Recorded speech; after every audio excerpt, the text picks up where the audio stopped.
Hey, Coach. Hey, what have you seen with the last few games with Josh Allen and getting in position more to make some plays? Did they fiddle around with the scheme at all, or is Josh doing anything different? I think the first thing that you'll notice is there's pressure now. There's a little more push inside. Josh has been pretty consistent all year, but when you don't get the push inside, the quarterbacks escape. If that makes sense. You know, we got Roy back now, Malcolm and Devon and Jihad when they get in there. We've had some much better push on the inside. That second half was great football on defense. Obviously, we had some penalties that were awful, but hold that team to 220 yards, 220 some yards, 60 yards in the second half, 3 sacks, and he was run on, and he controlled those 2 receivers. Obviously, we started a little slow, but when you see Josh and Smoot, Casey had a very good pressure on one, Caleb Vaughn. It's, you know, on defense, you had the 3, you know, you had 4 times the ball should have been, 3 times the ball should have been ours. You know, it wasn't a late hit, the roughing, where they landed on the quarterback instead of coming off them. Those are great efforts. You just got to finish it. And then the offsides on the turnover. You know, turnovers are priceless around here. We got to get more. Knowing it's another, not quite DK Metcalf, Tyler Lockett, but another slate of wide receivers, and knowing that you guys are, at this point in time, from what you've said, going to be a zone defense, and you still have Tyson coming along, you know, planning for these wide receivers, how do you go about it, knowing some of the limitations you guys may have? I know we're not all zone. We're just doing a little bit more zone than earlier in the year. You have to, you know, you have to be able to do both. You can't just sit in zone coverage. It'll pick you apart, and then also you get sometimes plussed in the run game if you don't play man coverage. So, you know, Tyson's been in position to make some plays, and we still have a firm belief in his ability and his competitiveness. I know he missed a couple games because of his toe. So the combination of zone and man, I mean, the threat with this offense is, first of all, really, you know, this is a really well put together team in all areas. Offensive line. I talk about 3 levels. You got the 3 levels of defense, 3 levels of offense. Really well put together. They run this quarterback a lot. I mean, he's a 7-8 times a game. I mean, direct calls. You know, I didn't think I'd see much of that at this, but he's a big cat and he's a competitive guy. You know, there's a couple of times you see go out of bounds, he doesn't go out of bounds. So,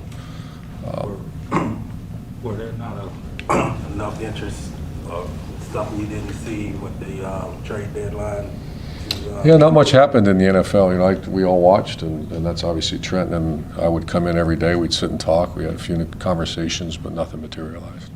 How's the James Robinson progression for you? John, he made a big step yesterday. We're going to see how he feels today, but that's a day-to-day. Is he at a point where your comfort level with him is such that if he can't practice for a couple of days, as long as he's good? You know, I've always been, you know, a guy earns that right. If, you know, I don't know, guys have rules if you don't practice this. I've never really had those. It depends on who the individual is. We do something called mental reps, so he'll be at practice, and they stand behind their position and move their feet, so they're actually getting reps. They're just not the game reps that the guy actually is getting it. So he is at that point where if he gets some work, we'll play him.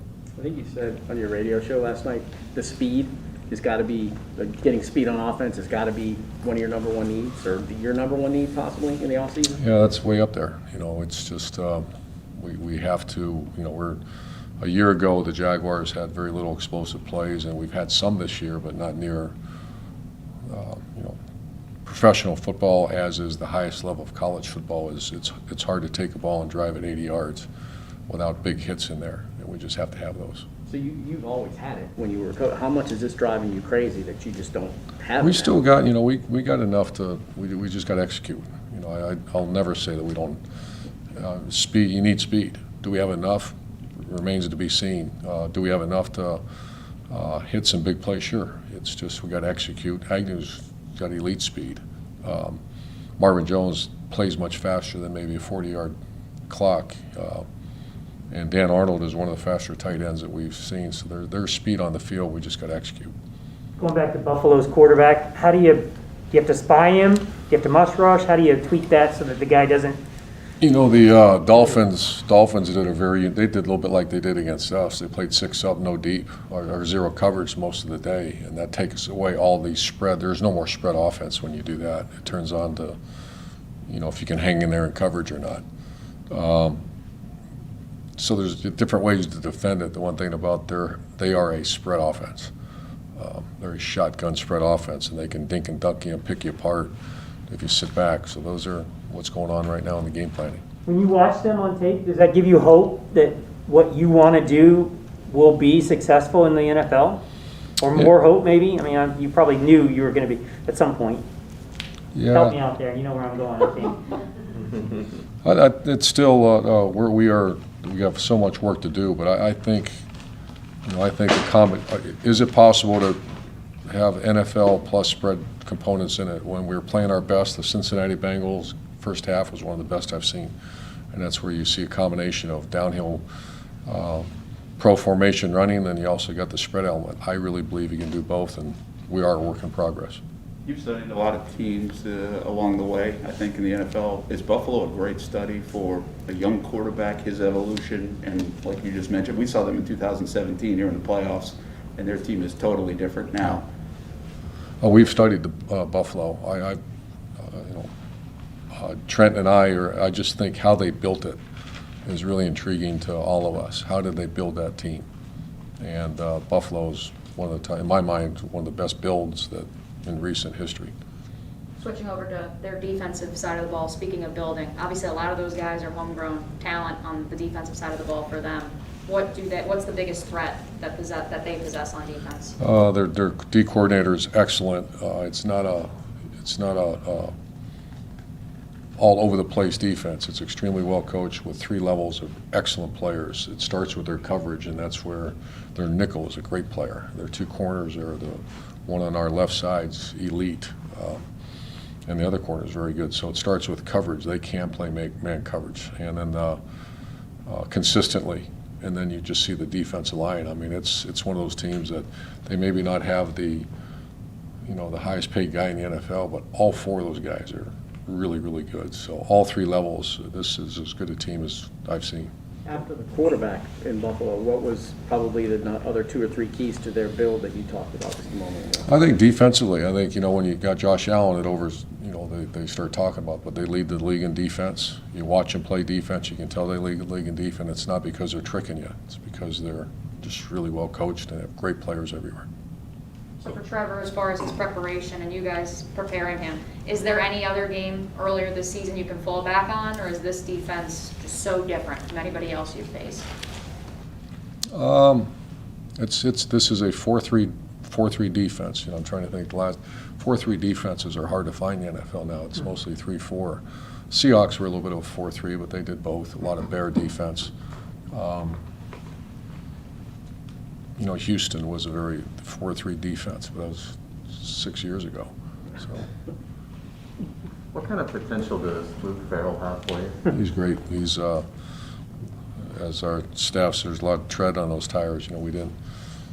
He really wasn't used as a route guy at Ohio State much. There's so many other guys out around them. But we love his progress. He'll be an NFL player for a long time. Do you think he can become an all-around? We do. Yeah. We do. I mean, he's got a long way to go. Right. But we do.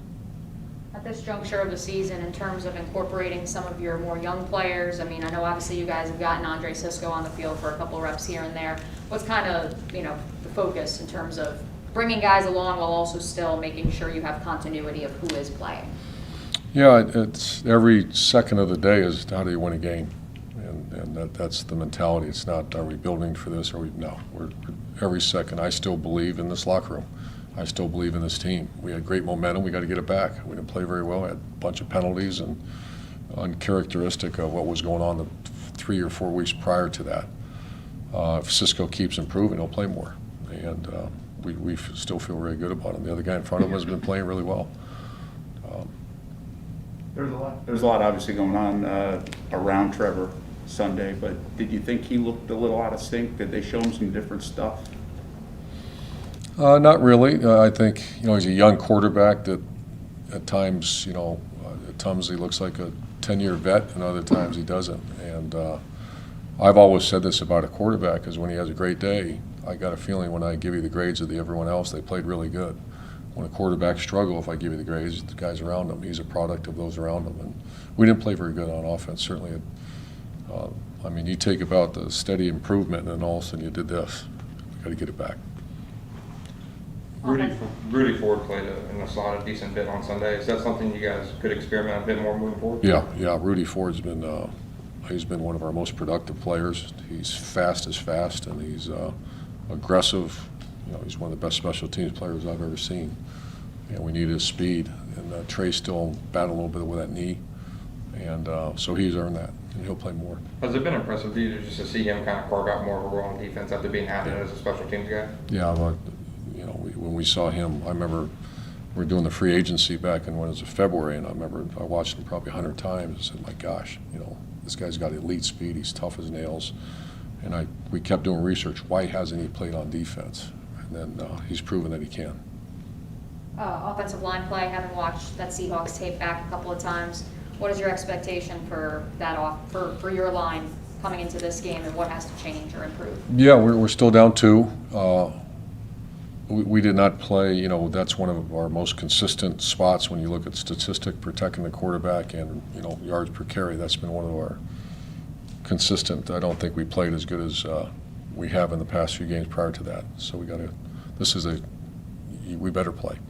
It's a good group. Was there concerns knowing, I know a couple of plays, the free runner really got free on the outside, as far as the evaluating your tackles, both Juwan and Cam?